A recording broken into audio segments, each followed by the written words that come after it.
Welcome to Wild. I'm your host, Robin Lavasser. They say our biggest fear is not that we are inadequate. It's being powerful beyond measure.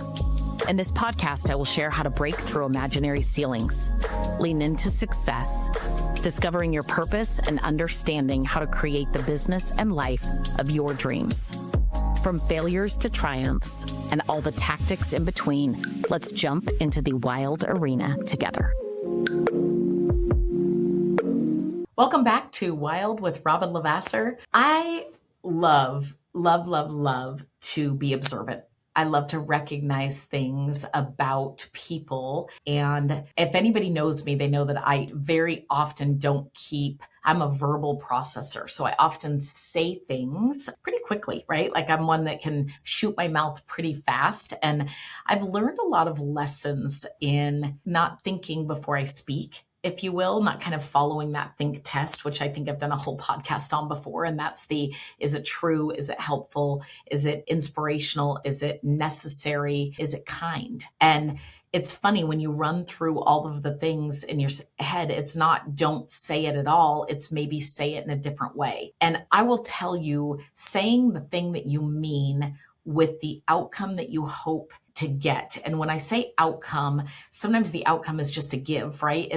I want to pay somebody a compliment. And I'll give you an example. I came out of the bedroom we were doing a couples weekend, and I came out of the bedroom, 8:30 in the morning or something, and showered and ready to go on a Saturday morning, and everyone's kind of in sweats. And I just tend to, once in a while I lounge around, but for the most part, I tend to go get showered and get ready. And so I don't have to go back and forth, right? And so needless to say, I went and showered and got ready, and I come out into the kitchen, and one of my dear friends who I absolutely love and adore says to me, "Why are you all gussied up?" And it's so funny. I was like, I'm not, I don't, and all of a sudden I was kind of like defending myself. And then later she said, "No, what I meant was you look nice." And I thought, gosh, aren't we guilty of that? Later that afternoon, and this, it's just one of those things that I started referencing. Later that afternoon, my daughter was playing soccer, and we went and watched her indoor game, which happened to be where we were all staying as a group.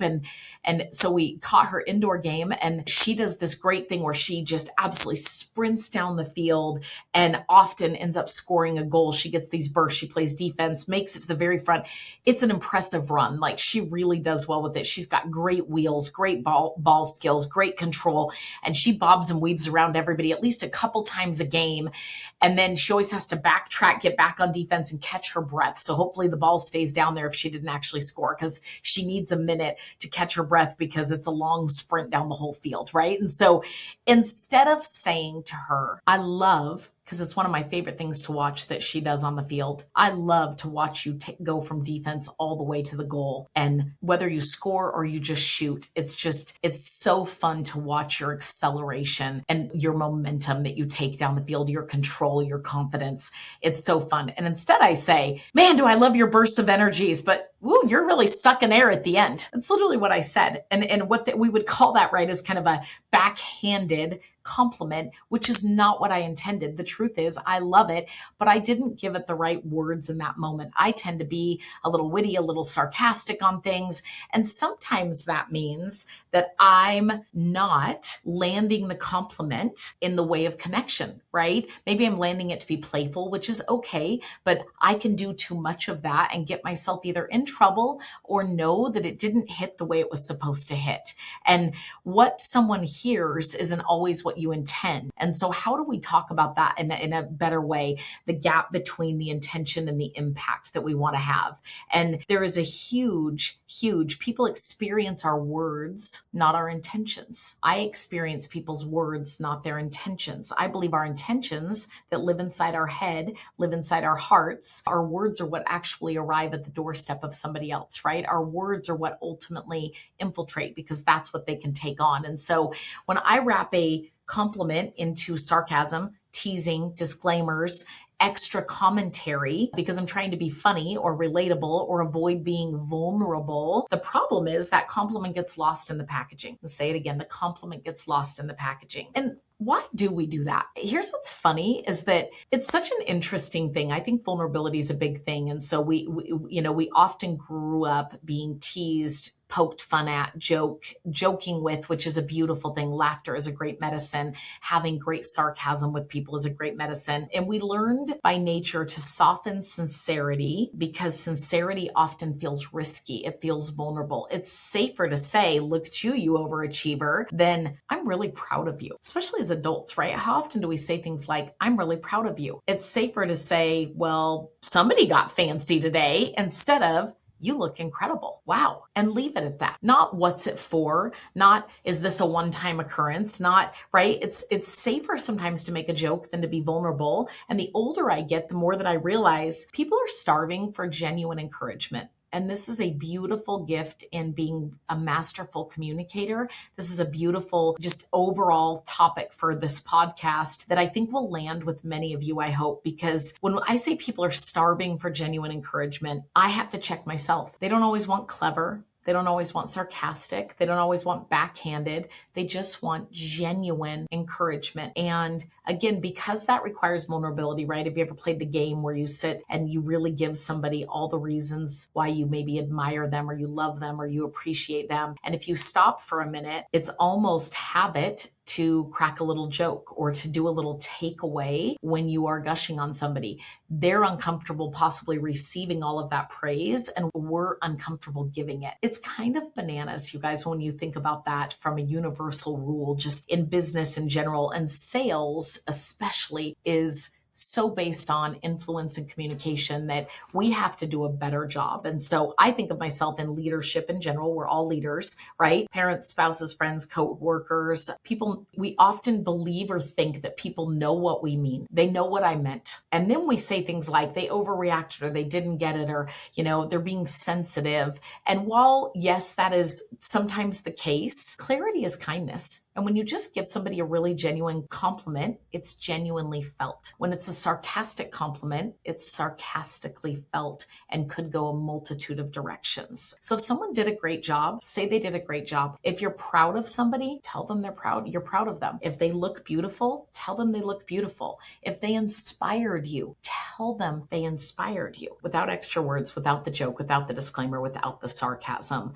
I've started catching myself when I'm adding extra to the sentence, the unnecessary sentence, the sarcastic sentence, the sentence that dilutes the message. Have you all listened to a great talk and then somebody adds an and they could have finished right then and there, or listened to a song, they could have finished right then and there, and it would have gone out on a high note, but they kept speaking, and all of a sudden the wow factor got lost in the moment. No different than somebody singing a song. It's a great song, but the song goes on so long that at some point, like, I love the song and it's still a classic and I get it, it's a long one, but it's a long song. So oftentimes you want to cut it off at a certain point, and you think, would that song have hit even harder if it was just a little bit more to the point, right? To direct and cut off at the right time. And so what's the actual thing that we try to communicate with others? How do we want it to truly land? Joking absolutely takes place. Sarcasm absolutely takes place. But when we can deliver things with what we hope they receive, it matters not what our intentions are, but what the words are that we deliver. I'll go back to that. So challenge for this week, find a few people and say the thing you actually mean, not the funny version, not the safe version, not the sarcastic version, just the real version. You never know who desperately needs to hear it, to feel truly seen, to feel recognized. And it matters, instead of good to see you, maybe you say something like, every time I see you and you smile, it brightens my day because you have such a great smile. Sometimes the extra words add beautiful context that land even better. But when it's always humorous, it's always sarcastic, those kind of things, it can definitely take away, right, from all of it. And so wrapping this up, I want you to think about the fact that unspoken and or poorly delivered compliments or gratitude ultimately don't ever get the result that you were hoping to give somebody. If inside our head we're thinking or defending, I was complimenting, I was thinking, I was encouraging, but what came out sounded different than that, then we all of a sudden lost it. Right? It's not giving somebody the gift you hoped to give them. It's the same as buying a birthday present and it's sitting in your closet and never remembering to hand it to somebody.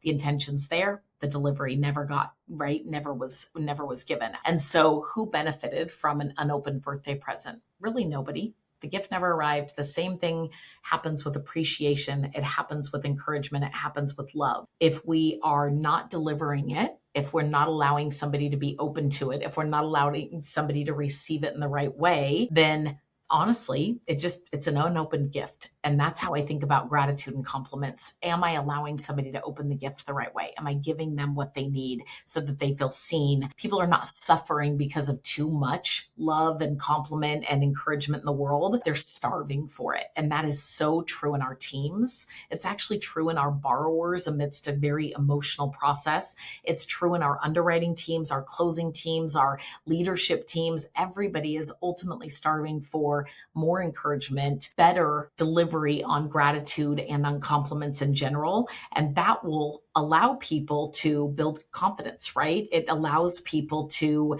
do favors for each other more willingly. It allows people to feel genuinely appreciated, which makes them come back on the job instead of maybe calling in sick after a really long, stressful day. I think about this with our children. I could teach a million parenting lessons around children gaining confidence. They don't gain it because you're proud of them. They gain confidence because they hear it, which then allows them to digest it, which means it's inside them, versus you just knowing you're really proud of them and assuming they know, or delivering how proud you are of them in a million corrections with a little bit of compliment, right? And so challenge, again, find 3 people, find a multitude in yourself, stop yourself for a moment and say, how am I delivering this? Am I doing a great job with just being very direct that, hey, I appreciate you. Hey, I'm proud of you. Hey, you made a difference. You look great today. Thank you for that. Thank you for, that's a different expression of gratitude versus thank you. That says I'm being polite and I have manners. Thank you for the team that does this podcast for me,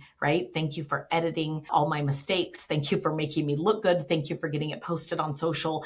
Thank you for doing all the work behind the scenes that I don't have to do. That's a thank you versus thank you. See you on the next episode, right? Like, very big difference to really, really give somebody, not assuming they know what that thank you was packed with. I'm going to unpack it. Not assuming they know what that compliment was packed with. I'm going to unpack it. Not assuming they know what that encouragement was packed with. I'm going to unpack it. And I promise you, if you get good at this, you will have more people open up to you. You will have more business coming to you because people remember how you make them feel. And so let's do a better job of how we communicate both gratitude, encouragement, compliments in a very stressful industry on the day-to-day, and see how much not only expands ourselves, but it expands other people. If this was helpful, I hope you share it. We'll see you on the next Wild.